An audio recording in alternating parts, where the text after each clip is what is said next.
한여름밤 나는 친구들과 함께 해변가 근처에 있는 작은 펜션에 놀러가게 되었다. 우리가 묵을 펜션은 오래된 건물이었고 인터넷 리뷰에서는 밤에 유령이 나온다는 소문이 있었다. 물론 우리는 그런 이야기를 전혀 믿지 않았다.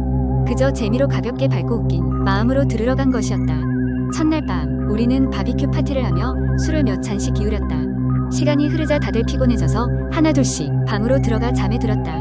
나는 새벽 3시쯤 갑자기 깨게 되었다. 이상하게도 누군가 창문을 두드리는 소리가 들렸다. 처음에는 친구들 중 누군가의 장난이라고 생각했다. 하지만 창문을 열어보니 아무것도 없었다.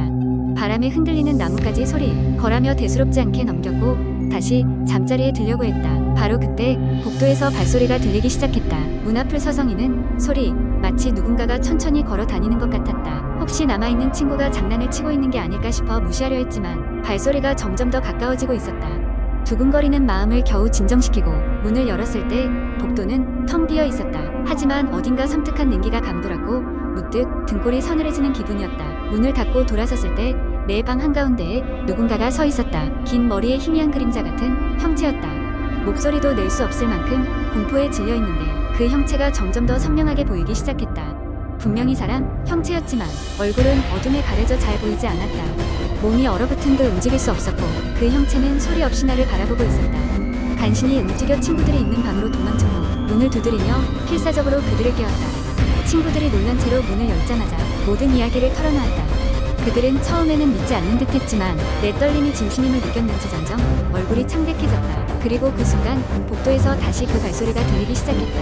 모두 호기심 반 두려움 반으로 문을 열어봤지만 역시나 아무것도 없었다. 다들 잠이 달아나 밤을 새우기로 했고 계속 이야기를 나누며 서로를 진정시키려 했다. 하지만 나중에 다른 친구도 같은 형체를 봤다는 이야기를 하며 우리가 머무는 동안 펜션에 이상한 일이 벌어지고 있다는 것을 확신하게 되었다. 아침이 밝고 우리는 짐을 급하게 챙겨 펜션을 떠났다. 그 이후로도 그 일은 우리에게 잊을 수 없는 기이한 경험으로 남아있다. 펜션의 유령 소문이 그저 소문이 아니라는 것을 느끼게 된 밤이었다. 그 일을 계기로 친구들 사이에서는 그날 밤의 이야기가 전설처럼 전해져 내려갔다. 일종의 공포 체험으로 남은 그날의 경험은 여름만 되면 서로를 놀리고 하는 이야기 소재가 되었다.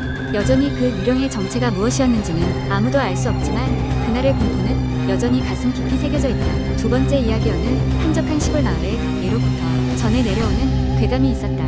마을에서 멀지 않은 산에 있는 작은 오두막에서 이상한 소리가 들린다는 것이 그 괴담의 핵심이었다. 밤이 되면 오두막 주변에서 아이가 우는 소리와 함께 때로는 사람의 발자국 소리가 들린다는 소문이었다. 마을 사람들은 그 오두막을 울음소리 오두막이라고 불렀다. 젊은 시절 나와 친구들은 그런 이야기들을 그저 지나가는 농담처럼 생각했었다. 마을에서 가장 용감하다는 우리 일행 4명은 어느 날 밤 직접 그 오두막으로 가보기로 결심했다. 오두막에 도착했을 때는 이미 한밤중이었다. 달빛이 은은하게 비치고 있었고 우리는 조금의 두려움도 없이 오두막으로 들어섰다. 처음 오두막에 들어갔을 때는 그저 오래된 나무 냄새와 먼지뿐이었다. 내부는 우리가 예상했던 것보다도 더 허름했고 바람이 세게 불면 곧 무너질 것처럼 보였다. 우리의 손전등 불빛만이 방 안을 비추고 있었다. 우리는 오두막 내부를 돌아다니며 웃고 떠들었지만 곧 이상한 기분이 들기 시작했다. 아무 이유 없이 한기가 도는 기분이었고 방 안은 점점 더 차가워졌다. 그러던 중 오두막 구석에서 작은 일기장을 발견했다. 오래된 먼지가 수북이 쌓인 그 일기장을 펼쳐보니 삐뚤삐뚤한 글씨체로 무언가가 쓰여 있었다. 오늘도 그녀는 울고 있다. 그녀의 울음소리가 점점 더 커진다. 나를 이곳에서 내보내달라고 한다. 하지만 그녀에게는 아무런 대답을 할 수가 없다. 일기장은 마지막 페이지까지 이런 괴기스러운 내용들로 가득했다. 한참을 그런 일기장을 읽고 있을 때였다. 갑자기 어디선가 아이의 웃음소리가 들렸다. 우리는 깜짝 놀라 주위를 둘러봤지만 오두막 안에는 우리뿐이었다. 순간 등골이 오싹해졌다. 그때부터 우리 중 가장 겁이 많던 동현이가 불안해하기 시작했다. 여기 뭔가 있어. 우리 빨리 나가자. 그의 목소리는 떨리고 있었다. 우리 모두 그를 진정시키려 했지만 상황은 점점 더 악화되어 갔다. 갑자기 오두막의 창문 밖에서 흰 그림자가 지나갔다. 그 그림자는 아이의 형상이었고 창문을 통해 우리를 바라보고 있었다. 창백한 얼굴의 아이는 웃고 있었지만 그 웃음이 너무나도 차가워 보였다.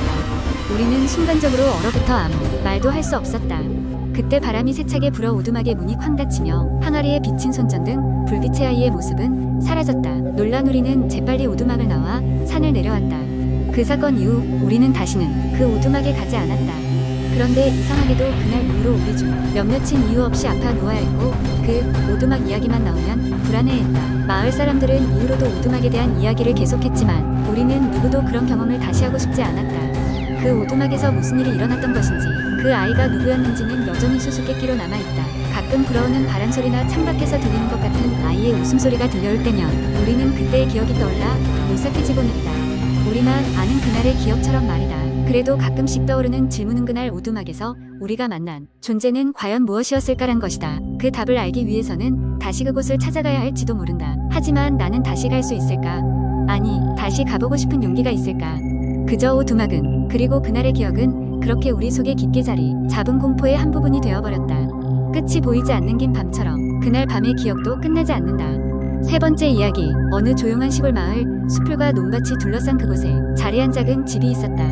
그 집은 오래전에 할아버지가 지으신 집으로 오랜 세월이 지나면서 낡아 보였지만 따뜻한 정을 느낄 수 있는 곳이었다. 나는 어릴 때부터 매년 여름방학이면 이곳에 찾아와 할아버지와 할머니와 함께 시간을 보냈다. 그곳에서의 추억이 너무나도 소중했기에 성인이 된 후에도 매년 그곳을 찾았다. 올해 여름 나는 평소처럼 그 집을 방문했다. 할아버지, 할머니는 몇 년 전 돌아가셨지만 그 집은 여전히 우리 가족의 소중한 장소였다. 그의 여름은 유난히도 더웠다. 살을 찌르는 듯한 햇빛과 보이지 않지만 아스팔트를 녹일 듯한 더위. 나는 더위를 피하기 위해 낮에는 집안에만 머물며 독서를 하곤 했다. 그러던 중 할아버지의 오래된 서재를 발견했다. 그 방은 어릴 때부터 항상 잠겨 있었다.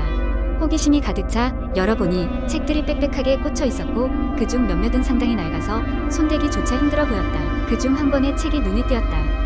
크고 두꺼운 가죽 제본의 책으로 표지에는 어떤 언어인지 모를 문양이 새겨져 있었다. 책을 펼치자 오래된 종이 냄새와 함께 무언가 기묘하고도 오싹한 기운이 느껴졌다. 그 책은 다양한 공포 이야기를 담고 있었고 대부분 이 지역의 전설이나 괴담이었다. 나는 책을 통해 그 마을의 미스터리한 이야기들을 하나하나 읽어나갔다. 가장 흥미로웠던 이야기는 밤나무의 귀신 이야기였다. 이 마을 중심에 있는 커다란 밤나무에는 오래된 전설이 내려온다고 했다. 매년 가을 밤나무의 열매가 맺힐 때쯤 그 나무 주변에서 귀신이 나타난다는 것이다. 그 귀신은 어린 여성의 모습으로 나타나며 그녀를 발견한 사람은 절대 그녀를 부르거나 가까이 다가가서는 안 된다고 했다. 만약 어기게 된다면 그녀는 다가온 이들의 이름을 부르며 계속해서 쫓아오고 결국 그 사람들을 사라지게 만든다는 이야기였다. 나는 그 이야기가 순전히 전설일 것이라고 생각하며 넘겼다. 하지만 그날 밤 나는 이상한 꿈을 꾸었다.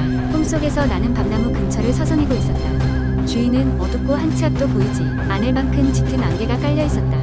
그 속에서 한 여자가 나타났다. 그녀는 긴 머리를 늘어뜨린 채 흰 소복을 입고 있었다. 얼굴은 보이지 않았지만 이상하게 도드럽지 않은 느낌이었다. 그녀는 나를 향해 손을 내밀었다. 그 순간 어디선가 조심해 라는 소리가 들렸다.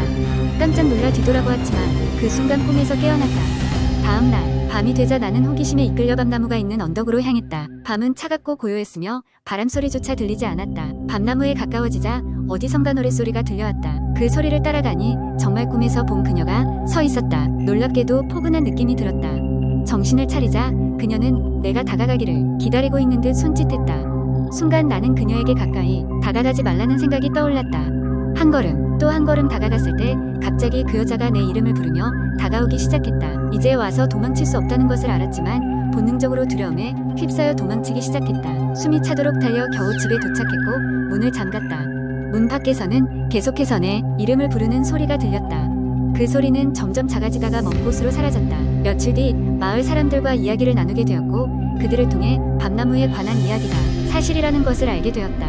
그리고 흔히 하는 말이지만 그 여인을 만난 사람들은 아무 일 없이 무사히 돌아올 수도 있지만 때로는 그 존재로 인해 사라지는 사람들도 존재한다고 했다. 그리고 행운인지 불운인지 나는 무사히 그 집을 떠나 다시 도시로 돌아왔다. 그 이후로도 매년 여름 나는 그 집을 여전히 찾고 있다. 그리고 매번 밤나무에 대한 새로운 이야기들에 귀 기울이지만 그날의 경험은 영원히 잊히지 않을 것이다.